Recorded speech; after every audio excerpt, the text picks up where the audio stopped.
un petit propos introductif, à la fois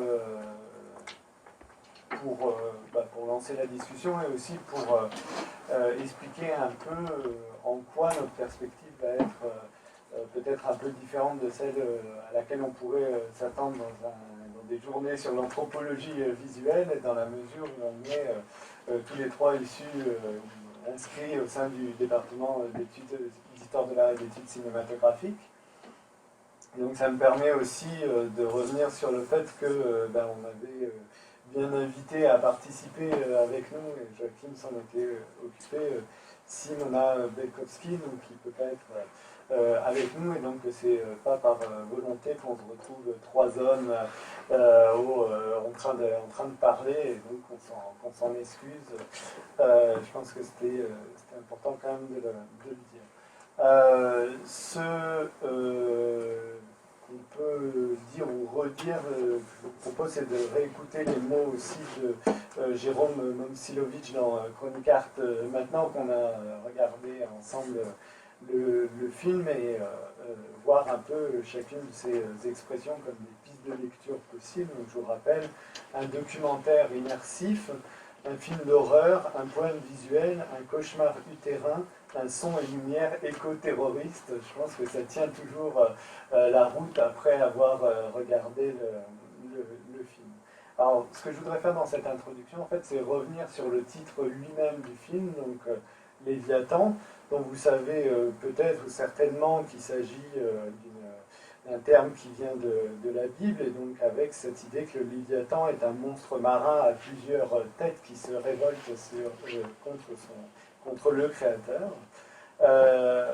Ça, c'est l'explication du terme, mais ce qui me semble intéressant, et c'est notamment ce que fait Scott McDougall dans cet ouvrage qui fait référence, c'est en voir une acception un peu différente.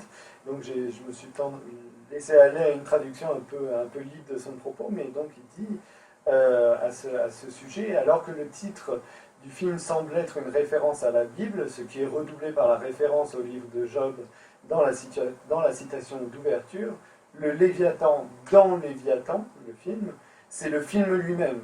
Donc pour lui, c'est moi qui ajoute, c'est sous-entendu que ce n'est pas le bateau ni les bêtes qui sont en train d'être pêchées, d'une bête imaginaire qu'il s'agirait d'aller attraper. Fait pour être projeté, donc je reprends la citation, hein, fait pour être projeté sur un cinéma, sur un grand écran, pardon, en son surround, Léviathan nous, et il met en italique, donc il souligne, nous avale, puis nous régurgite après 90 minutes, épuisé et heureux d'avoir traversé ce qui ressemble à un trauma sensoriel. Alors je ne sais pas si on est proche d'un état de trauma sensoriel, mais il me semble qu'il y a là quelque chose de l'ordre du mousqueux dans le film, ou du fait que le film est lui-même un monstre, et c'est ça la piste que je voudrais suivre, notamment parce que le réalisateur lui-même est revenu sur ce terme de monstre qu'il a utilisé à propos de Léviathan, notamment lors du festival de Locarno, et il expliquait lors d'un entretien que, au sujet de ce terme monstre, et de son film, donc c'est un film difficile à décrire, comme le Léviathan lui-même. Il contient un grand nombre de registres symboliques, mais qui sont, au fond, bien moins importants que les relations analogiques, l'expérience viscérale que suscite le fait d'être simplement là, engagé dans ce monde cosmique. Et donc, dans ce rapport entre le symbolique et ce qu'il appelle l'analogique, je pense qu'on voit bien le fait qu'on est dans une démarche de cinéma de l'expérience, de la sensation, telle que ça a été par ailleurs pas mal développé. Il dit, la projection peut donner le sentiment de traverser les boyaux d'un monstre, d'être avalé puis recraché, de devoir lutter. Donc avaler, recracher, on trouve les mêmes termes que Scott McDonald, pardon. Étymologiquement, monstre vient de monstranum, quelque chose que l'on montre, et vient possiblement de monstrum, le présage. Donc c'est lui vers quoi il tend avec ce terme monstre, peut-être qu'on reviendra un petit peu par la suite. Moi, ce que je voulais essayer, et après je vais m'arrêter, c'est de rattacher ça à des acceptions du terme monstre dans les études culturelles ou les études visuelles, notamment issu d'un séminaire d'André Gunther à l'École des hautes études, il y a quelques années, qui avait pour titre Mythe, image, monstre. Et dans ce séminaire, qui portait notamment sur la question de l'édition, il identifiait le monstre en fait comme une étape du processus éditorial, ce qui est le cas dans la production de magazines, de journaux. Hein. Le monstre, c'est le moment où on a collecté toutes les informations et où elles ne sont pas encore agencées, où la mise en page n'a pas encore été faite. Et lui, en historien de la photo, disait le monstre, c'est aussi l'image qui va être imprimée dans le journal, mais qui est encore en train d'être retouchée, d'être retravaillée. Et donc cette image à laquelle le spectateur n'a pas accès. On n'a pas accès au monstre. Le monstre, c'est une image encore dans le processus de production. Et donc, de même, dans le monde du cinéma, hein, le monstre, c'est le bout à bout de quelques heures qui sera ensuite affiné pour produire la version finale du film. La monteuse Noël Boisson expliquait notamment dans un chapitre intitulé Naissance d'un monstre, c'est un livre qui est une sorte de retour réflexif sur sa pratique, qui s'appelle La sagesse de la monteuse. Elle dit voilà que ce pré-montage, le monstre, correspond au moment où les coupes et les raccords sont encore très visibles, le son n'est pas synchronisé correctement et rien n'est véritablement satisfaisant. Elle écrit que c'est seulement après plusieurs mois de travail qu'une narration parfaitement fluide, portée par un enchaînement invisible de plans, glissant l'un sur l'autre comme les molécules d'eau, émerge. Donc cette citation m'intéressait aussi par rapport au sujet du film. Et donc le monstre, dans ce cadre-là, c'est ce que le spectateur ne voit pas. Il ne voit pas le travail nécessaire au montage image et le travail sur le son. Or, c'est bien souvent ce qui intéresse les chercheurs. Alors, donc, c'est ça le programme que je voudrais proposer à mes deux acolytes, d'essayer de donner à voir ce monstre-là, d'essayer de faire une rencontre en fait entre les deux monstres. Et donc, au-delà du monstre qu'on nous donne à voir dans le film, c'est le sujet du film, donc on aille démasquer ce monstre qui se cache derrière le film. Donc j'espère qu'on va pouvoir le faire avec vos deux champs d'expertise qui sont à la fois donc, ce rapport entre corps et technologie chez Richard Bégin et chez Frédéric Dallaire aussi tout un questionnement sur le son, sachant que quand on en a discuté, évidemment on va faire ça de manière plus fluide et chacun peut évidemment s'exprimer sur ce qu'il veut. Mais peut-être, Richard, tu pourrais commencer par quelques mots sur le monstre et le monstre dans la manière de saisir aussi les images dans les diapos. D'abord, merci Rémi pour cette belle introduction, loin d'être monstrueuse. Où est le monstre donc, dans Léviathan? Quand je pense à monstre, et puis donc d'ailleurs aussi d'un point de vue étymologique, hein, montrer, monstre, et puis il y a un terme qui est utilisé beaucoup en études cinématographiques et en narratologie plus particulièrement, qui est la monstration, qui s'oppose à la narration. Donc narration c'est raconter, monstration c'est montrer. Et un film comme Léviathan, qui justement évite, vous avez pu le voir, évite beaucoup la narration. Hein. On n'a pas fait appel ici à des témoignages, il n'y a pas de voix off, il n'y a pas de commentaires. On ne raconte pas nécessairement une histoire, même s'il semble parfois y avoir émergence d'une suite de plans, d'une suite logique, mais il n'y en a pas réellement.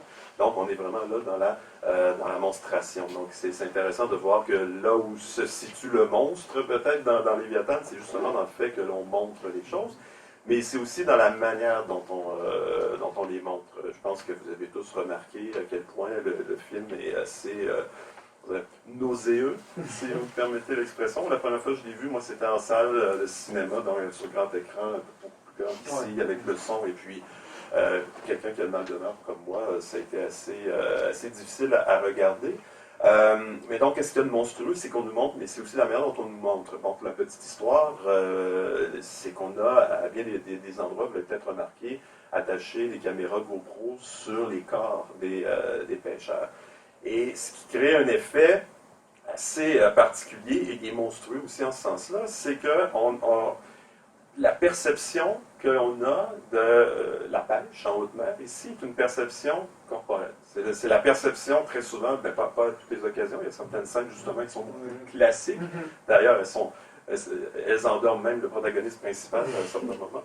Mais de manière générale, donc, ce qu'on nous montre là, c'est de la perception davantage corporelle. Et là, justement, on se retrouve devant un objet audiovisuel, parce que il n'y a pas que les images qui ont été captées par la GoPro, mais Frédéric le dira certainement, mais aussi le son. Donc, on est face comme ça à un objet qui nous présente une perception davantage physique, corporelle, somatique, et ça joue un peu à l'encontre des attentes qu'on a parfois lorsqu'on regarde un documentaire. Dans mon cours sur le documentaire, justement, c'est un peu la même chose dans le tien. Moi, je le présente aux étudiants justement pour leur présenter une pratique documentaire qui est très différente de celle qu'on connaît depuis très longtemps. Et c'est une pratique, donc, justement, qui est très, très corporelle. Donc, je pense qu'il est un peu là aussi le monstre, le monstrueux. Et quand je vois le film, je ne peux pas m'empêcher d'avoir une petite pensée pour Alexandre Promiu, qui était l'un des premiers opérateurs lumière et qui, en 1896, a été le premier, en fait, il dit être le premier, mais il semble-t-il qu'il y en a quelques-uns avant lui, à avoir disposé sa caméra sur un bateau, en fait, sur une chaloupe à Venise. Et il en était très très fier, et donc avait dit dans son journal intime qu'il avait de cette façon inventé le cinéma mobile. Alors quand je vois un film comme celui-là, je me dis c'est le fantasme total d'Alexandre Promiu enfin réalisé. Mais donc oui, voilà un peu le monstre Léviathan, de la manière dont moi je le perçois. Il y aurait une autre manière peut-être aussi de voir cette monstruosité. Et là, je vais aussi faire référence à... en fait, c'est au début du cinéma parlant. Il y a eu beaucoup de concepteurs sonores. À ce moment-là, on ne les appelait pas des concepteurs sonores, mais disons des gens qui faisaient du son, qui réfléchissaient aux manières d'arrimer le son à l'image. Et dans leur manière d'arrimer le son à l'image, il y avait des partisans, de la perspective. C'est-à-dire qu'ils disaient, si la caméra est loin de son sujet, le son devrait être pris de la même perspective. Et l'argumentaire qui était véhiculé à ce moment-là, c'était imaginer les monstres qu'on pourrait créer si on venait à dissocier ces choses. Donc l'idée étant que la caméra serait un œil, et puis le microphone serait une oreille. Et donc cette idée, c'est de garder de manière anthropomorphique cette idée, et donc de dire, si j'ai mon oreille au même endroit que mon œil, eh bien là, à ce moment-là, ça va bien, il y a un certain réalisme. Mais imaginez si on changeait les perspectives, et puis on allait placer des micros très près des choses, et puis on verrait des choses très loin, ce rapport image-son deviendrait monstrueux. Et donc, je crois qu'ici, il y a quelque chose à voir. C'est-à-dire qu'un autre élément qui peut être monstrueux dans ce film, c'est qu'on perd cette perspective anthropomorphique des choses, et puis on vient multiplier les points de vue et les points d'écoute. Donc les points de vue, Richard, ce que tu as parlé, c'est ce point de vue somatique, corporel, où on vient mettre les GoPros directement sur les personnages. Mais il y aurait aussi toutes ces GoPros qui sont mis sur des perches dans l'eau, etc. Et là, à ce moment-là, en accumulant ces différents points de vue, il y a des éléments très humains, corporels, mais il y a aussi des éléments qui vont complètement ailleurs. Et au niveau sonore, c'est aussi ce qui a été fait. Je ne sais pas si je me lance tout de suite dans la manière dont il a été fait. Parce que il y a aussi ça, c'est que le son, en fait, a été réalisé par Ernst Karel. Mais aussi par un autre, je vais vous dire son nom ici, je l'ai noté, on l'a vu à la fin. En fait, c'est Jacob Ribikoff. Et Jacob Ribikoff, en fait, est un concepteur sonore hollywoodien.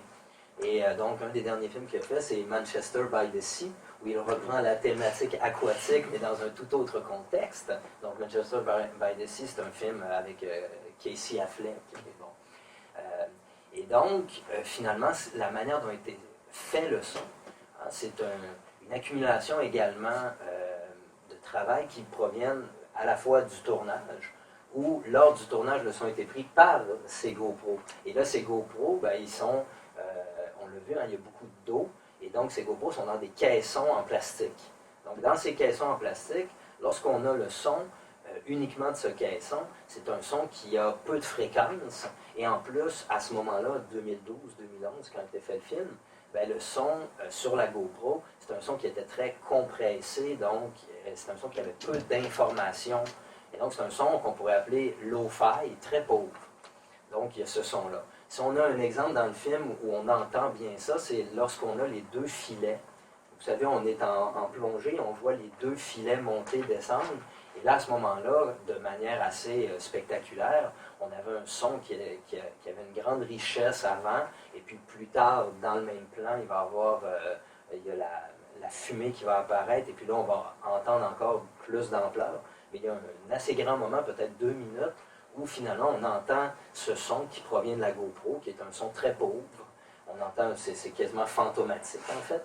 Et donc, l'expérience somatique dont tu parlais, seulement avec la GoPro, au niveau sonore, on ne l'a pas vraiment. C'est plutôt un son très pauvre. Puis on l'entend aussi quand les personnages vont parler. Hein, on entend, donc on a un peu de richesse au niveau sonore. Donc il y a ces sons-là. Les réalisateurs ont pris ces sons, les ont montés par la suite avec d'autres sons qu'ils avaient pris avec des meilleurs microphones. Meilleurs, on s'entend dans le sens qui rendent plus de fréquence, plus d'ampleur et tout ça. Et puis, ils ont laissé traîner toutes sortes de plans, toutes sortes de sons. Et Hans Carell, après, a repris ce montage. Et ce qu'il a fait, c'est qu'il a, il a travaillé ces sons low-fi. Il les a mélangés avec les sons de meilleure qualité. Et il a surtout désynchronisé beaucoup de choses. Et donc, il est allé chercher dans les autres prises et tout ça. Donc, il y a beaucoup de désynchronisation. Et donc, ce que je vous disais, les différents points d'écoute, hein, finalement, est un jeu de synchronisation-désynchronisation. Par la suite, lorsque ça a été terminé, le sentiment d'ampleur, disons, le potentiel expressif de ce monde corporel n'était pas encore satisfaisant aux yeux des réalisateurs, réalisatrices. Et là, à ce moment-là, ils ont fait appel à ce concepteur sonore dont je vous ai parlé, hollywoodien. Et donc, lui a repassé sur le film, et là, il a ajouté du bruitage. Et donc, je vous garantis qu'au moment où vous sentez les choses, la matérialité des choses, ça provient beaucoup d'un travail qui a été fait par la suite, par bruitage. Et chose qui est un peu dommage, mais on a vu pourquoi, c'est qu'au début, on a ôté le fil HDMI pour rebrancher l'autre élément. Donc, on n'a pas eu accès au son 5.1 très enveloppant, mais le travail du son très enveloppant a été fait par ce réalisateur. Et donc, ce concepteur sonore. Et donc, ce qu'on voit, c'est qu'il y a différentes personnes qui sont venues, et pour donner ce sentiment que le son provient de l'image, le son accompagne cette expérience-là, bien, en fait, on voit que c'est un amalgame. C'est un amalgame où il y a à la fois des sons pris lors du tournage, des sons low-fi qui, en fait, quand on les entend, ne rendent pas compte de la richesse sonore du monde dans lequel ils étaient. Et on a ajouté d'autres sonorités, on a créé des nouvelles synchronisations. Par la suite, on a demandé à quelqu'un qui a un savoir-faire d'ajouter cette couche sensorielle. Et donc, au final, si on aurait, cet agencement de points d'écoute et tout ça, bien, provient à la fois de recontextualisation, d'éléments qui provenaient du tournage, mais d'ailleurs. Et donc, il y a aussi cette dimension-là, on pourrait dire, monstrueuse dans la manière de rendre les choses. Puis après, ben, c'est sûr que ça vient ouvrir beaucoup de questionnements, surtout dans cette perspective d'anthropologie visuelle. Est-ce que la manipulation des choses, qu'est-ce que ça peut impliquer et qu'est-ce qui peut être... c'est ça, qu'est-ce que ça implique et est-ce que finalement on joue du réel, est-ce qu'on joue du spectateur ou plutôt finalement, ben, moi je dirais déjà, juste pour lancer la discussion et relancer, je dirais que l'idée c'est de transmettre une expérience et dans cette transmission d'expérience, surtout dans un film comme ça de monstration, ben, cette transmission d'expérience, si elle a besoin de certains artifices, ben, ce qui va être important à mon sens, c'est justement l'efficacité de cette transmission d'expérience. Et si on ne l'a pas avec une prise unique, moi je pense qu'on peut aller vers ce travail-là. Mais je me permettrais d'être critique un peu envers le film, un film que j'adore. Mais que j'adore pour des raisons et qui vont permettre également d'en faire une certaine critique, c'est-à-dire pour des raisons esthétiques d'abord et avant tout. C'est un film qui, d'un point de vue plastique, est beau à voir, beau entre guillemets, beau à entendre aussi, bon, c'est du bruitisme 2.0, mais en même temps, ce film-là, quand tu parles, par exemple, de transmettre une expérience, oui, d'accord, sauf que je ne suis pas certain que d'un strict point de vue anthropologique, mais les gens en anthropologie pourraient très bien le dire mieux que moi, évidemment, ou peut-être complètement dire l'inverse, je ne sais pas, mais là, il y a un problème parce qu'on n'a pas véritablement accès au travail des pêcheurs. C'est-à-dire, ce que voulaient faire Paravel et Castagne-Taylor, c'était justement de faire ressentir aux spectateurs l'expérience de la vie de pêcheur en haute mer. Mais ce que l'on voit, c'est pas véritablement la perception du pêcheur. En fait, si le pêcheur lui-même voyait de la manière dont on voit dans le film, il ne survivrait pas. C'est trop abstrait. Non, il y a quelque chose qui ne fonctionne pas. Et ça pose, selon moi, une question problématique d'ordre anthropologique, justement, parce que on esthétise peut-être davantage l'expérience de la pêche plutôt que de transmettre la véritable expérience. Ça, c'est une question que je posais justement à des gens d'anthropologie. À savoir, est-ce que, d'un point de vue strictement anthropologique, ce film-là fait office donc, de perception anthropologique? J'en doute un peu. Selon moi, il est davantage ethnographique au sens où, quand on entend ethnographie, on parle de travail sur le terrain, et puis ce film-là rend compte, oui, d'une expérience sur le terrain, qui est en l'occurrence ici un bateau de pêche. Mais donc, davantage ethnographique qu'anthropologique. Je ne sais pas, je pose la question comme ça. Mais donc, c'est un film qui pose des problèmes en ce sens-là. C'est un film qui questionne énormément aussi le point de vue documentaire. Parce que dans l'histoire du cinéma documentaire, combien de fois, par exemple, on parlait du mythe de l'objectivité, parce que de sorte que finalement, tout documentaire est un point de vue d'un auteur sur un environnement, un événement, des gens, des situations, des individus. Alors qu'ici, alors qu'on a attaché ces caméras-là au corps, on a laissé en quelque sorte, même parfois, la GoPro au travers les poissons morts dans un bac, la question se pose, alors, il est où, là, ici, le point de vue de l'auteur, le point de vue documentaire? On laisse totalement, finalement, l'événement, les situations s'exprimer de l'elle-même, ce qui est tout à fait merveilleux, ce qui est extraordinaire. Mais ça aussi, ça pose des questions sur le point de vue documentaire. Donc, c'est un film, je pense, qui avait des niveaux, pose énormément de questions, énormément de problématiques. On n'a pas fini encore d'en parler. Ouais. Moi, j'ai l'impression, dans ce que tu dis, moi, je partage ton point de vue critique sur cette démarche. Ce que j'ai décrit par rapport au son est un des éléments qui nous montre, qui exemplifie ou qui exemplifie ce que tu racontes là. Parce qu'à partir de ce moment-là, comme on dit, si on fait à la fin appel au savoir-faire du cinéma hollywoodien, donc ce savoir-faire des concepteurs sonores, c'est aussi parce que ce qu'on veut, c'est créer quelque chose d'assez spectaculaire. Et dans ce spectaculaire, ce que tu as raconté, c'est vrai qu'on peut se demander, en fait, ce qu'on peut se demander, c'est comment, est-ce qu'il n'y aurait pas, à certains moments, aussi une fascination technologique?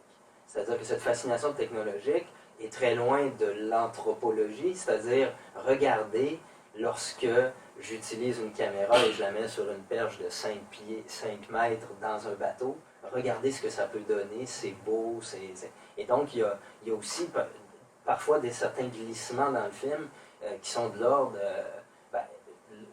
peut-être, je ne sais pas, vous êtes peut-être plus connaisseur que moi, mais de l'ordre de l'attraction, dans le sens de regarder ce que les machines peuvent faire. Donc, j'ai l'impression qu'il y a cet élément-là dans le film. Et là, ça pose tous les questionnements dont tu as parlé.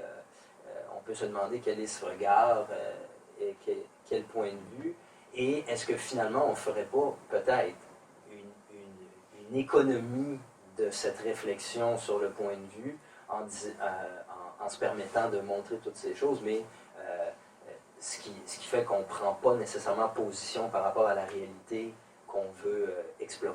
En fait, c'est que Je peux peut-être juste vas-y. rebondir Oui. un mot sur la question du spectaculaire. Je suis content qu'on en soit arrivé là, et puis c'était un peu vers cette direction que j'espérais qu'on aille avec cette question du monstre, dans le sens d'un monstre qu'on ne voit pas parce qu'en fait il est caché derrière un spectacle.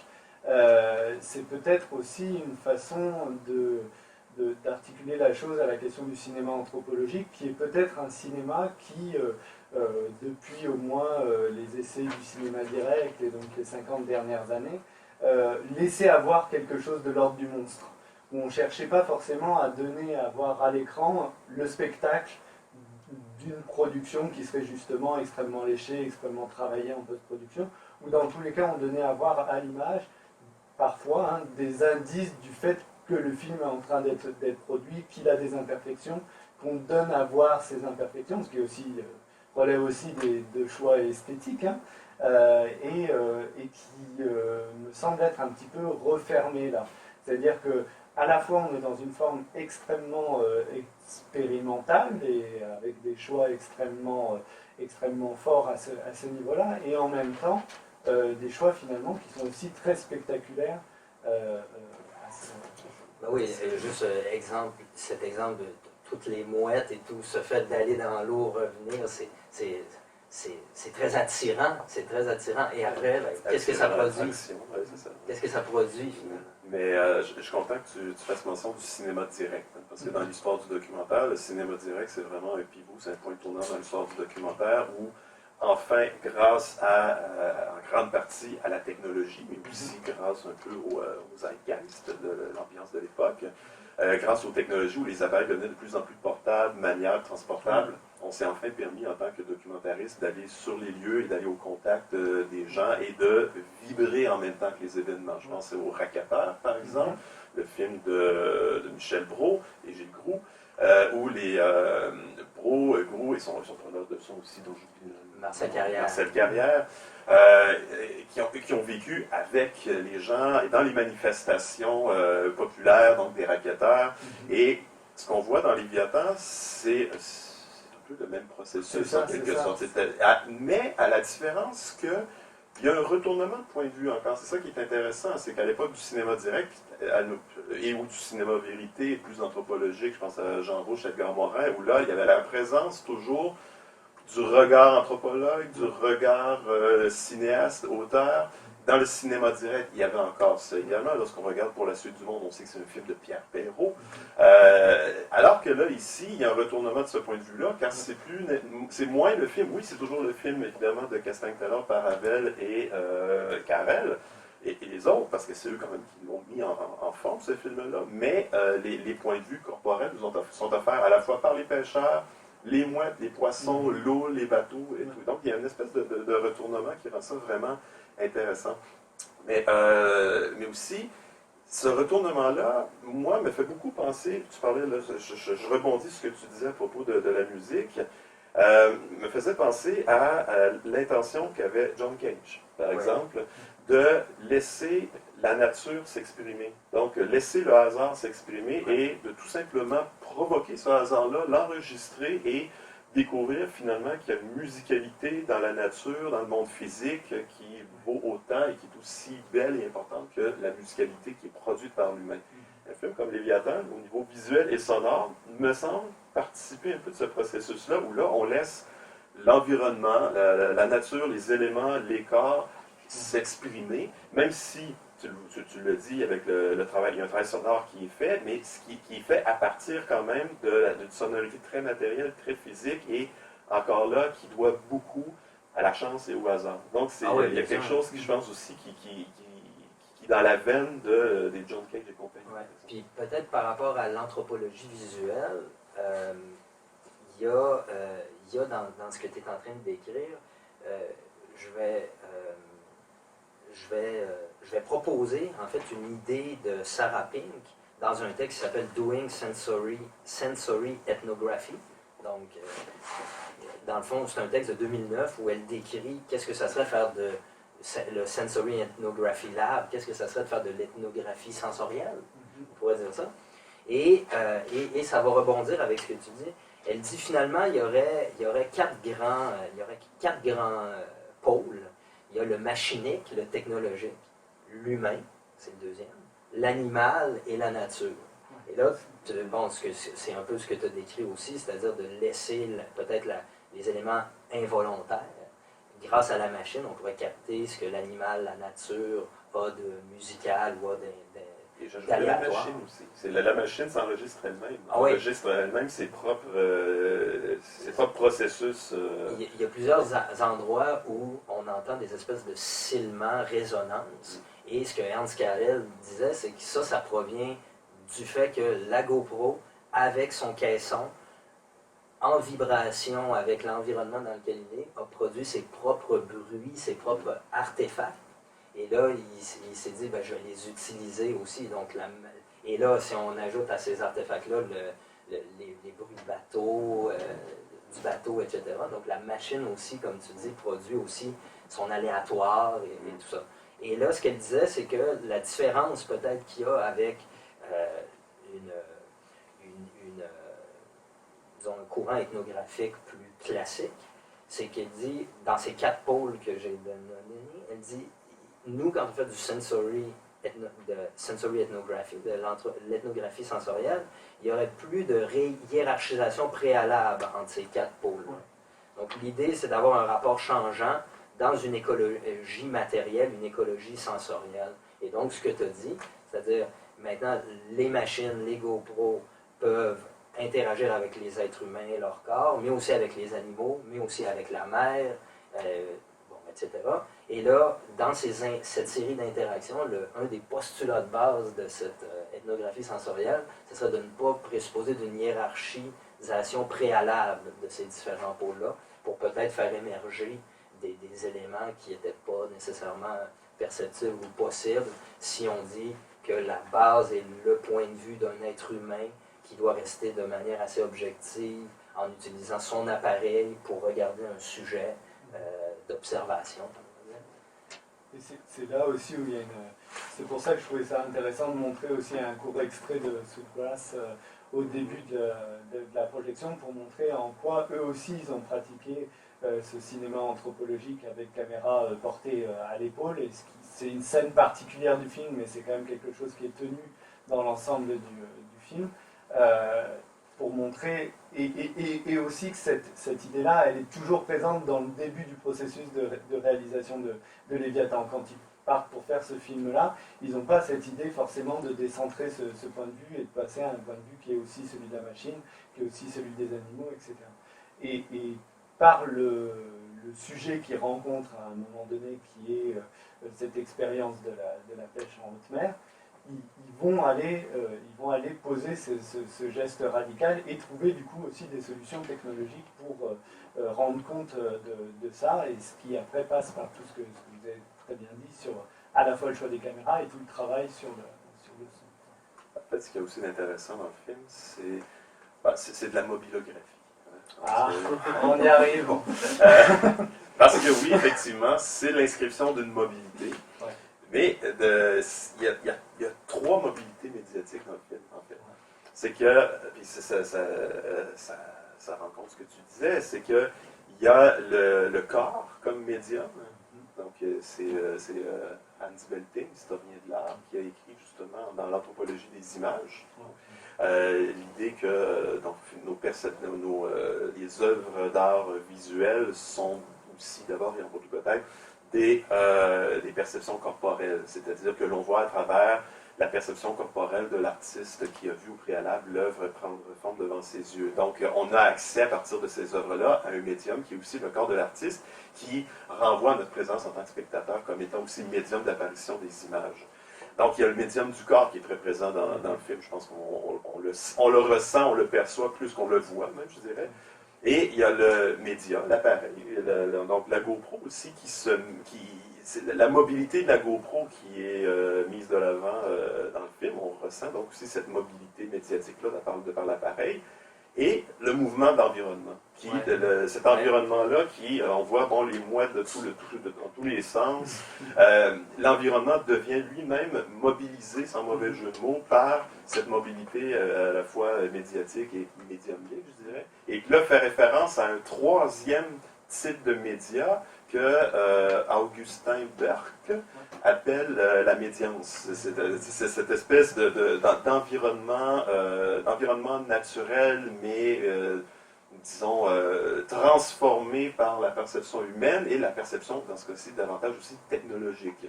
On peut aussi parler d'anthropocène en ce sens. Donc, il y a ces trois types de médiation-là qui s'imbriquent dans le film. Donc, si on voulait à nouveau filer la métaphore du monstrueux, on a une bête à trois têtes, trois têtes médiatiques ici. C'est une chose aussi participe de l'esthétique monstrueuse du film.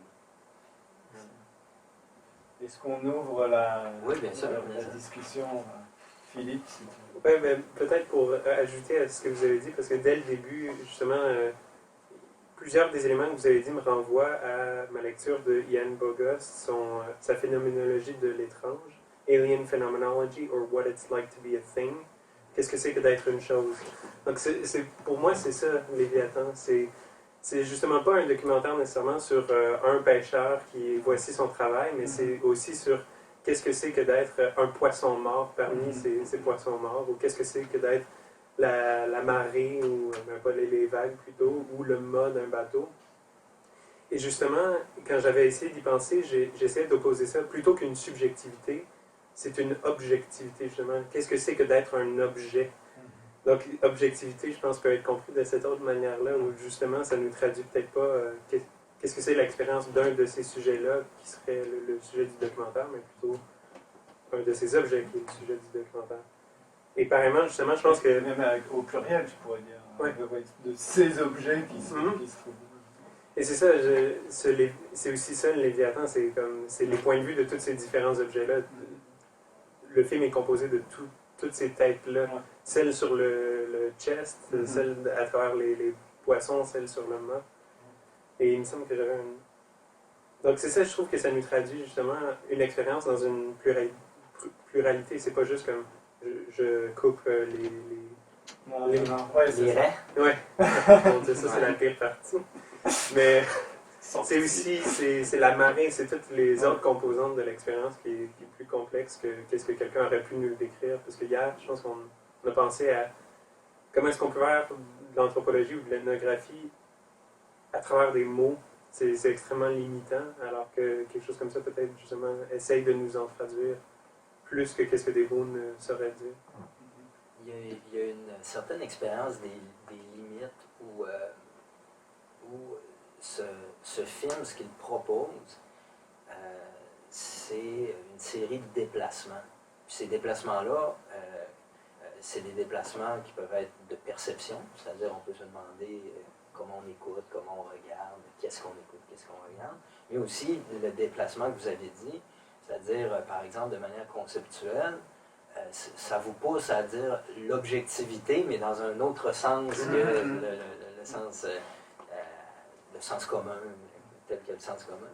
Et donc, il y a quelque chose dans cette expérience cette expérience limite ou cette expérience des limites qui est intéressant aussi pour ça, c'est-à-dire qu'elle nous pousse à nous positionner à quelque part et à peut-être à revoir certaines conceptions qu'on peut avoir ou tout ça. Parce que je dirais que quand tu as parlé de médiance, ben on voit bien aussi que c'est une espèce d'oscillation entre l'objectivité dont vous parlez, une subjectivité, mais quelle subjectivité si on passe d'un objet à un autre, Parfois, on est plutôt avec nous-mêmes, et donc il y a une espèce de circulation. Et c'est peut-être aussi ça, l'idée de la médiance ou de la mouvance, hein? C'est ces séries de déplacements-là. Ouais. Mais je rebondirais avec la question de l'objectivité, parce que c'est très intéressant, effectivement, sauf que la question d'objectivité fait déjà un peu trop référence au dualisme sujet-objet. Et quand je pense à la manière, vous pardonnerez un peu la philosophie peu absconce ici, là, mais de la philosophie de Martin Heidegger, parce qu'il a écrit son texte sur la chose, qui, pour lui, il a fait mention justement qu'est-ce qu'une chose. Et c'est d'ailleurs le titre du texte, je pense. Non, ça s'appelle La chose, mais ce que Martin Heidegger veut faire, c'est expliquer quelle est la différence entre la chose et un objet. Donc l'objet lié à l'objectivité, mais la chose, c'est quelque chose, il fait référence au fait que, d'un point de vue étymologique, chose vient du vieil allemand das Ding, qui veut dire rassemblement, qui veut dire assemblement de plusieurs choses, réseau de plusieurs choses. Donc ça va dans le sens de ce qu'on dit, c'est-à-dire qu'un film comme celui-là offre plusieurs points de vue, plusieurs axes pour comprendre un événement dans ce qu'il a de très complexe, dans son réseau humain, non humain, organique, physique, mécanique. Et donc, à ce moment-là, c'est peut-être moins de l'objectivité que de la choséité. Donc, ce serait intéressant peut-être de prendre par ce biais-là. Oui, moi je suis en anthropologie, mais je ne fais pas d'anthropologie visuelle. Et par contre, ce film-là, je le trouve pas du tout objectif. En tout cas, il faut vraiment relativiser parce que, c'est-à-dire, est-ce qu'on peut vraiment avoir le point de vue des vagues ou des poissons? Je ne pense pas, parce que c'est nous qui regardons et c'est nous qui allons interpréter. Donc forcément, si c'est morbide ou c'est...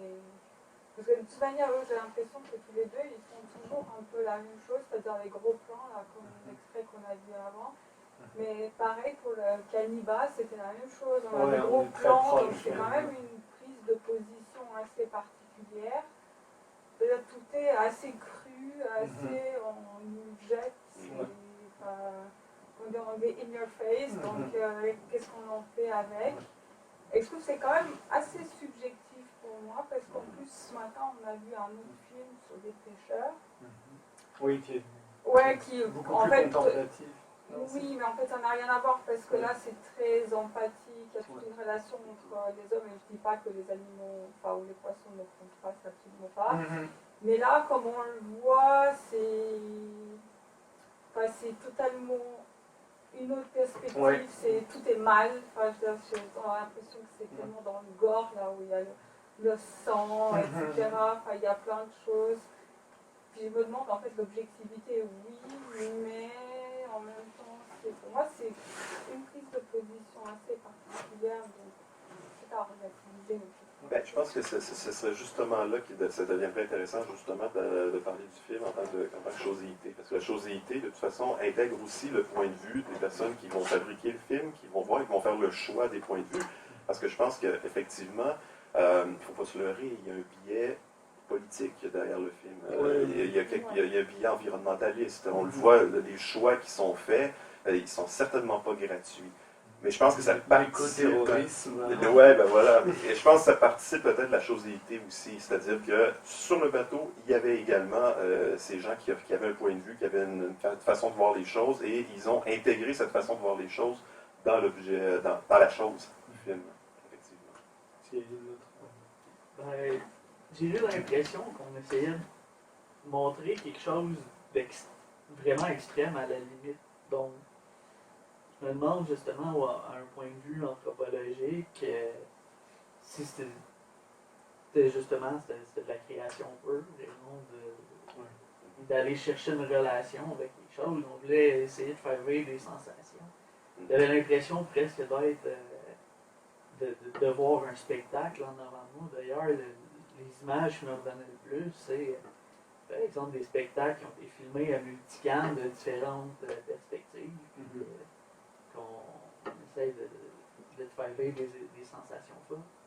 Mais en même temps, on n'avait pas en fait, j'avais l'impression que on n'avait pas l'échange entre les individus pour vraiment nous faire ressentir ce qu'eux vivaient, même si on avait les caméras avec eux.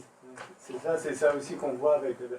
Je te laisse. Oui, bien sûr. Mais c'est ça que j'essayais de dire aussi au début, avec cette idée que ce film, il prive aussi d'un certain nombre de choses, et il prive de cet accès, même si c'est vrai qu'il y en a certaines des scènes dans lesquelles on les voit ramasser des choses, où on a des scènes qui sont un petit peu plus classiques, mais il produit effectivement une grosse frustration en termes d'empêchement d'un rapport empathique avec les pêcheurs, voilà. Et peut-être l'idée, et c'est là où aussi je trouve le point de vue de Richard intéressant, sur le fait qu'en fait ça se déplace du côté somatique, quoi. Ça veut dire que et c'est pour ça que le film n'a pas vraiment de sujet non plus C'est-à-dire que le sujet, c'est le fait d'être en train de filmer quelque chose, et c'est le fait de filmer lui-même qui est l'objet du film, quelque part, plus que ce qu'il y a devant la caméra elle-même, au moins tout autant que ce qu'il y a devant la... Mais c'est pour ça que je disais que c'était problématique d'un point de vue anthropologique, C'est exactement ça, hein. pour ces raisons-là. Ouais. C'est-à-dire qu'on ressent moins justement l'expérience du pêcheur que l'expérience à la fois du médium, du média et de l'environnement. Ouais. Et ça devient, oui, tu le disais, de l'ordre de l'attraction, c'est très spectaculaire, et puis bon, c'est pas un film anthropologique en ce sens-là. Ouais. Et c'est vrai que juste le côté aussi parc à thème, c'est-à-dire que à chaque fois que je le regarde, je me dis, est-ce que je suis en face d'un film expérimental et est-ce que c'est ce type de lunettes que moi je dois mettre quand je suis en train de regarder ça, notamment les aplats de sang, là il y a des choses très sur la matérialité qui sont à la fois terrifiantes mais aussi très belles là. Et en même temps il y a certains moments où on se dit on n'est pas loin d'être à Walt Disney ou dans une expérience qui est un peu de ce type-là en termes d'attraction. Il faudrait voir, je pense aussi peut-être en termes d'anthropologie environnementale, avec des concepts ontologiques, peut-être qu'effectivement il y a quelque chose qui pourrait se rapprocher un peu plus de l'anthropologie à ce moment-là aussi. Justement, il a parlé de Gustenberg, mais en fait, dans la médiance, c'est ce que l'humain il agit sur l'environnement, mais l'environnement agit sur l'humain aussi, donc il y a cette relation entre les deux. Ça, à la médiance, c'est une espèce de va-et-vient, alors que là, c'est vrai qu'on a juste l'action de l'humain, c'est l'abattoir. Enfin, voilà, on a l'impression de voir l'abattoir en fait. Mais l'environnement agit néanmoins aussi sur la technologie, sur le média, sur le corps médiatique qui nous donne accès à ces images-là. Donc, elle est là un peu, je pense aussi, cette relation. Mais je trouve que c'est aussi, moi, ce que j'ai vu, c'est un peu plus de l'ordre, pas du jugement moral, mais il y a quelque chose de... Oui. Je pense qu'effectivement, c'est peut-être pas une bonne pratique, en effet, mais juste vu comme ça, je sais pas, soit il faut prendre un peu plus de distance non, puis c'est ça par rapport à le regarder, ne pas le prendre au premier sens, mais essayer de se mettre à distance. Mais c'est ça qui est intéressant aussi, c'est-à-dire que c'est un classique là, du cinéma aussi dans son rapport à l'anthropologie, c'est-à-dire parce qu'il n'y a pas de voix off qui viendrait expliquer ou parce qu'il n'y a pas de prise de parole directe qui donne le sens du film, on peut avoir effectivement cette impression qu'on est en train de décrire un phénomène qui se passe là, même si on le décrit justement en jouant sur la multiplicité des points de vue. À un moment donné, on décrit de manière à peu près organique quelque chose qui est en train de se passer. Or, évidemment, et je pense que c'est très fort dans ce film-là, il y a des choix qui sont politiques, qui sont des choix de représentation aussi, et qui sont effectivement contestables et dans tous les cas discutables, quoi. Et c'est aussi dans cette dimension spectaculaire qui ne donne pas forcément énormément de prise à ça dans sa forme audiovisuelle. En fait, il donne prise à ça parce qu'à chaque fois qu'on le projette, après il y a des discussions qui intègrent ces dimensions-là, et les discussions elles viennent bien du fait qu'il y a une proposition radicale au départ. Mais c'est pas quelque chose qui est mis en débat, mis à distance, ou il y a une création d'une forme de dialectique dans le film, tout ça, dans l'agencement qui est proposé, il y a une série de dimensions, on va dire, relationnelles, qui ressortent et qui deviennent dominantes. Et là, on a parlé de ce rapport entre le technologique ou la technologie et puis l'environnement. Ensuite, donc ça c'est un élément relationnel. Et ce qui a été parlé ici, c'est que finalement, souvent ce qu'on est habitué, ou dans le cinéma direct par exemple, la dimension relationnelle, c'était aussi une question d'échange entre êtres humains qui interagissent, et puis par les relations émerge, je sais pas, un sentiment de communauté ou un sentiment de partage. Tandis que là, ce partage ou tout ça, quand je disais au début une transmission d'une expérience, finalement, c'est que les choix qui ont été faits créent des espèces d'éléments dominants qui prennent beaucoup, beaucoup de place, jusqu'à rendre quasi inexistants les relations humaines entre les pêcheurs ou même la relation empathique dont on a parlé entre un spectateur et puis ce qu'il est en train de regarder. Et Et ça, à mon sens, il y a quelque chose à questionner. Et vous avez donné l'exemple de Kaniba. Hein, pour ceux qui ne l'ont pas vu, Kaniba, c'est un Japonais, je crois. Un Japonais qui a mangé des gens au début des années 80, je crois. Et puis on est vraiment, peut-être 80 minutes avec lui, 80, 80 minutes. Ouais, je sais plus, mais ça En paraissait gros long, plan. ouais. Et il décrit un peu tout ce qu'il a amené là, et puis il nous montre ses dessins et tout ça. Et ça crée un très grand inconfort comme type de position. Et encore là, la question relationnelle devient très spéciale parce que ces choix radicaux, on se demande aussi pourquoi. Déjà, premièrement, pourquoi on regarde ça. Et par la suite, je crois que dans leur cinéma, il y a une espèce de désir de proposer comme je disais tout à l'heure, des expériences limites. Donc après, ils produisent des choses, mais justement, moi je trouve que dans les éléments qui prennent beaucoup de place et tout ça, les dimensions humaines, anthropologiques, relationnelles sont un peu mises en sourdine ou secondarisées par rapport à d'autres éléments. Et je ne sais pas si, Richard, tu l'utilises comme ça dans le cours cinéma documentaire, mais c'est vrai que moi j'aime bien en parler assez tôt, avec cette idée que je projette dans Balsaïd Bachir, donc cinéma d'animation documentaire, du coup pour tout de suite poser la question de est-ce que le cinéma documentaire a quelque chose à voir avec la captation de quelque chose par une caméra, quelque chose de l'ordre du réel par la caméra. Et celui-là, il est effectivement, moi je l'utilise comme justement un film limite qui fait un écart assez vif là en début de cours par rapport aux autres types de cinéma documentaire qu'on peut rencontrer dans, disons, les premiers temps du cinéma documentaire ou dans une forme un peu plus classique du cinéma documentaire. Mais comme toi, il va falloir en discuter. Hein. Mais moi aussi, j'en parle, mais dès le premier cours. C'est ça. Pour en faire, et je débute même mon cours de cinéma documentaire avec cet exemple-là pour ensuite parler des Phantom Ride, qui sont ces films qui ne sont pas nécessairement documentaires, enfin, peu, ou, pour ceux qui ne savent pas, c'est des films des années 10 à peu près, où on plaçait une caméra à l'avant d'une locomotive, et voilà, on filmait tout simplement le paysage qui défile. Et donc les gens allaient voir le paysage qui défile. Et ça va un peu dans la suite de ce que voulait faire Promio, par exemple. C'était de mobiliser la caméra et offrir une expérience visuelle, sensorielle au spectateur. Et là, on a cette expérience limite-là aussi. Et en ça, c'est ça que c'est problématique d'un point de vue anthropologique, parce que la vie des pêcheurs, moi je m'excuse, mais j'ai rien appris de la vie des pêcheurs dans ce film-là. Il faut les chercher, les pêcheurs. On en voit un, il s'endort. On voit un tatouage aussi. Une salle de douche. Oui, une salle de douche aussi.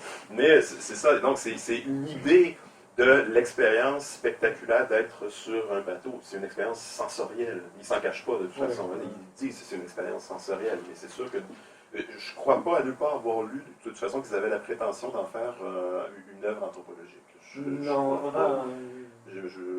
souviens plus. Ou c'est une redéfinition justement de ce qu'on... Oui, c'est ça. Mais là, on est davantage dans l'ethnographie, je pense. Oui, moi, c'était la première fois que je voyais ce film-là. J'ai trouvé, surtout au début, là, très exigeant au niveau visuel, parce qu'on n'a pas le temps on n'a pas le temps de faire le focus sur l'image, puis tu te promènes, mais je trouve qu'après, ça s'est calmé un peu.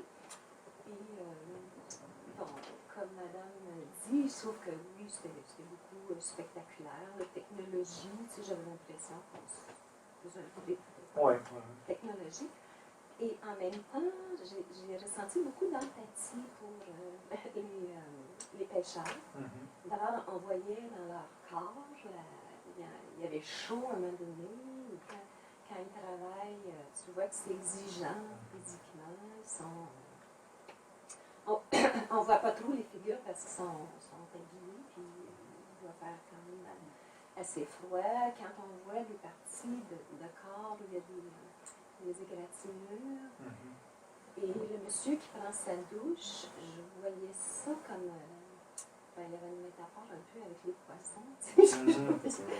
Il sort des poissons et là, il est en train de jouer dans l'eau, mais il y avait comme un confort là-dedans, un réconfort. Et aussi les tatouages, j'essayais de voir, j'avais la difficulté, mais je voulais voir ce qu'il y avait de tatoué sur le bras droit. Est-ce que c'est un poisson qui est sur le bras droit? sur le gauche, ça avait l'air d'une sirène. Sirène. Donc, il y avait tout le monde des poissons. Mais moi, c'est ça, j'ai ressenti de l'empathie pour les pêcheurs, puis j'avais comme l'impression qu'on nous montrait qu'est-ce que c'est la vie des pêcheurs. C'est dur, c'est exigeant. Ils ne se parlaient pas non plus quand ils faisaient le triage des poissons. Ils sont là, deux gars à côté de l'autre, ils se dépêchent. L'autre monsieur qui trie les moules, c'est rapide, c'est exigeant. Je pense que ça doit être un peu ça. Donc une empathie, mais comme corporelle, une empathie somatique, sentir un effort, un corps à l'effort. C'est ça exactement, c'est qu'on n'en apprend pas sur la vie des pêcheurs comme tel, mais on a, oui, on ressent peut-être cette expérience à travers le corps. C'est l'expérience somatique, les efforts et tout, ce merveilleux très gros plan justement sur l'œil et la chaleur et la goutte. C'est magnifique ce plan-là. Au début, j'avais l'impression qu'il pleuvait. Après, on voit, tu sais, il y a chaud. On ne sait pas trop, c'est quoi, on sait pas trop quel est le contexte. Ils sont sur le pied, après ça, où est-ce qu'il était pour avoir aussi chaud sur un bateau, ça a l'air. C'est vrai que c'est un terme qu'on n'a pas utilisé beaucoup aussi, l'idée d'une expérience immersive, qui fait partie des termes à la mode là en ce moment, et donc qui est aussi discutable, mais il y a aussi clairement cette volonté d'être dans une forme de proposition de ce type-là, où la décision de mettre des caméras, parce que je pense qu'en fait il y en a certaines des GoPro qui sont sur eux là, quand même, c'est ça, sur les deux. Surtout les premières images, là c'est vraiment des GoPro qui sont portés par les pêcheurs eux-mêmes. Donc on les voit pas en train de travailler, c'est-à-dire qu'on a la perception corporelle d'un corps à l'ouvrage. Après cette immersion qui se déplace sur le bateau. Mais j'aime pas beaucoup le terme d'immersion. Ouais, c'est galvaudé un peu aussi comme terme, et puis ça fait référence à un type d'expérience cinématographique qui n'est pas celui-là. Pour moi, là, on est davantage. Il y a quelque chose d'esthétique, on n'est pas juste du film d'art, de l'expérimentation documentaire, de ce que faisait par exemple Stan Brakhage ou Jonas Mekas. C'est des films somatiques, c'est des films justement où on nous présente en images et en son, dans plusieurs des cas, une expérience corporelle en mouvement, une expérience de mobilité, mais d'un point de vue esthétique, d'abord et avant tout. T'es content aussi que le film de ce matin ait été cité. Je crois que ça faisait, je sais pas si Joachim, tu veux en dire un mot, mais ça faisait un peu partie des idées que tu avais au départ, peut-être de faire une comparaison ou une double projection avec le... Oui, là c'est un petit peu délicat parce que ce matin j'ai pas eu le temps de voir le film en tant que tel, mais j'avais vu un de ses précédents films où c'était des plans beaucoup plus longues focales, caméra posée, où on a toute la sensibilité de l'eau, des bords de plage. Et donc on parle de quel film Comment s'appelle le film qu'elle a fait précédemment sur les pêcheurs? At Low Tide. Qu'elle a fait, on parle de Verena. Non, on parle de Anna Grimshaw, qui est passée ce matin à la conférence ce matin. Ah, ok. Et qui est une autre proposition, on va dire, qui a aussi une méthode ethnographique, après peut-être un film plus anthropologique, mais je ne pourrais pas en parler parce que je ne l'ai pas vu ce matin. Et l'autre, celui que tu avais vu, c'était... Celui-ci, Celui-là, ce matin qu'on a vu, c'était plutôt chez un pêcheur dans le Maine, l'hiver, raconter comment l'hiver était difficile, c'était des hommes qui avaient la soixantaine. Oui, ça s'appelle George Place. Oui, George Place, où tout le monde se rencontre, c'est un peu c'est chez lui, mais c'est aussi un espace public, tout le monde vient, ils vont pêcher, ils vont s'échanger les poissons, les crabes, etc. Ils vont aller pêcher les crabes, et puis la plupart du temps il ne se passe rien, ils sont en train d'attendre à la journée, et puis ils discutent, il y a quelqu'un qui passe et qui s'en va, et puis on va aller voir un peu le quotidien ou la journée, comment il se passe, les pêcheurs, en fait, c'est ça un peu Dans les choix qui ont été faits dans Léviathan, c'est ça qui est spécial. On n'a pas de sentiment de quotidienneté. Le quotidien du pêcheur, c'est plutôt une épreuve, on dirait, film d'horreur, c'est horrifique, donc c'est ça, on n'a pas un sentiment de vie quotidienne. Mais peut-être aussi que c'est parce que sur un bateau comme ça, c'est pas c'est pas très près de la vie quotidienne. C'est ça, c'est qu'on est dans une autre dynamique qu'un documentaire du cinéma direct, comme je parle de La Suite du Monde, où je pense, vous parliez de films très très longs, ou qui peuvent paraître longs, mais dans ce cas, ce qui est très long, c'est le film de Wang Bing, À l'Ouest des Rails, 9 heures. C'est 9 heures. heures. Mais Wang Bing a vécu pendant 2 ans avec les villageois pour en apprendre sur leur quotidien assez difficile de futurs chômeurs. Les usines fermées les unes après les autres. Et il a promené sa caméra sans rien dire, il n'y a pas de commentaire, rien. Il a promené sa caméra, il y a des plans très beaux, très longs parfois aussi. Là. Mais il était à la rencontre des gens. Donc là, on est dans une toute autre. Mais les trois sœurs dans le genre, c'est bien aussi de Wang Bing. Il y a les trois sœurs du Yunnan, où il suit, je sais pas si vous l'avez vu. Est-ce que c'est les trois gorges ou Non, les trois sœurs du Yunnan, où c'est des petites filles en fait, dans la montagne. Où il va les suivre en fait pendant leurs tâches en fait, où elles vont aller ramasser du bois, s'occuper des animaux, nettoyer, enfin le soir, enfin, pareil, pas de commentaire, rien, il va suivre ses gamines. C'est 3 heures. Il a eu les 3 heures, c'est quand même 3 fois moins long. Trop court. Mais c'est ça, c'est deux propositions cinématographiques qui s'opposent en quelque sorte. Parce que des deux côtés, on évite le commentaire, on évite de trop, comment je pourrais dire, d'expliquer les choses. Hein? Mais c'est complètement deux propositions cinématographiques. Mais qui jouent sur des limites différentes. Là, la limite temporelle, hein, parce que, c'est ça. Et là, c'est d'autres limites. Est-ce que vous avez peut-être une dernière question? Moi, c'était juste un petit propos, parce qu'on a beaucoup parlé qu'il n'y avait pas d'empathie dans ce film-là, mais en tout cas, on parlait d'empathie psychologique, surtout vis-à-vis des pêcheurs. Mais juste pour dire qu'à la base, l'empathie vient quand même de l'esthétique, et que pour moi, si ce film réussit à transmettre une expérience, c'est parce qu'il y a des moments, par ses choix extrêmes de caméra, de reconstruction, d'une sorte d'un tout cohérent sonore, on rentre peut-être dans une sorte d'empathie esthétique. Et c'est à un moment-là, pour moi, qu'il y a transmission de quelque chose, et peut-être qu'on ressent, moi j'ai beaucoup ressenti aussi les pêcheurs, mais leur enfermement en fait sur le bateau. Moi j'ai ressenti ça de cette expérience-là. Et donc pour moi, il y a une empathie, mais c'est pas l'empathie peut-être comme on l'entend, mais elle revient par ces éléments, par ces éléments de son qui à des moments vont rentrer en vibration avec nous, je sais pas, qui vont rentrer par certains, que ce soit le son, que ce soit l'image, parce qu'il y a beaucoup de... il y a beaucoup de mouvements d'image qui laissent des traînées, des choses comme ça. Quoi. Il y a beaucoup de choses qui nous permettent, je trouve, de rentrer en mouvement avec le film. Et du coup, j'avais une question peut-être un petit peu éloignée de ce dont on a parlé, mais moi, ce qui m'intéresse dans ces films-là, de ces deux auteurs-là en particulier, puis d'autres auteurs aujourd'hui, c'est que ces films, après, sont mis souvent en installation dans le musée. Donc là, nous, on a un corps de spectateurs, c'est plus peut-être pour parler du spectateur qui est comme mobile, relativement mobile, et ils cherchent quand même à arriver à donner une autre entrée dans leur film en les éclatant sous forme d'installation. Ce que va faire Emmanuel Lichat demain avec l'Hôtel Machine, il a été présenté au Musée d'Art Contemporain de Montréal, ce qu'ont fait Verena Paravel et Taylor dans des musées comme à Nantes, etc. Et donc voilà, j'étais intéressé par ce que vous pensiez du film comme étape peut-être vers une installation ou une autre manière d'utiliser le matériel filmique. Et puis aussi une chose qu'ils ont faite qui moi m'a étonné, je ne sais pas ce que vous en pensez, comme encore une sorte d'autre dimension peut-être qui est dans le film mais qu'on ne voit pas en tant que spectateur, c'est le fait qu'ils ont ralenti le film, ils l'ont vu, ils disent à 1/50 de la vitesse réelle, donc à 2% de la vitesse, et ils en ont retiré 646 images qu'ils ont montrées au public avec des sortes de figures un peu fantasmagoriques. Donc là on a c'est une proposition artistique aussi, peut-être un petit peu farfelue, je ne sais pas comment on peut voir, en tout cas c'est la leur.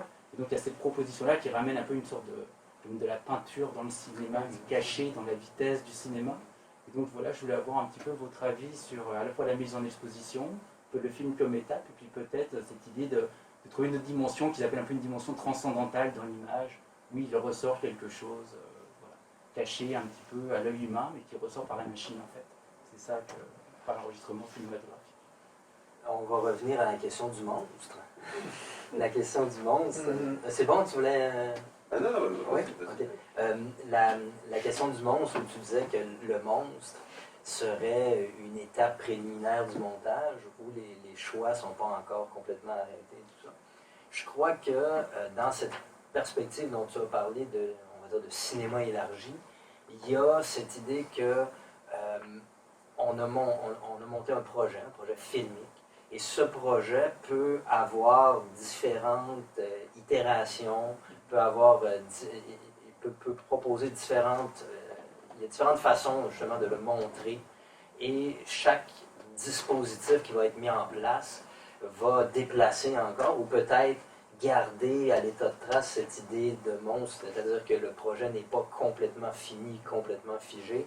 Il peut se rejouer de différentes manières. Par exemple, prendre 620 photogrammes du truc, les exposer, ou bien aller dans cet espace du musée parce que si vous avez déjà vu des films en contexte muséal, c'est complètement différent comme manière de faire. Souvent, on arrive dans le milieu de quelque chose.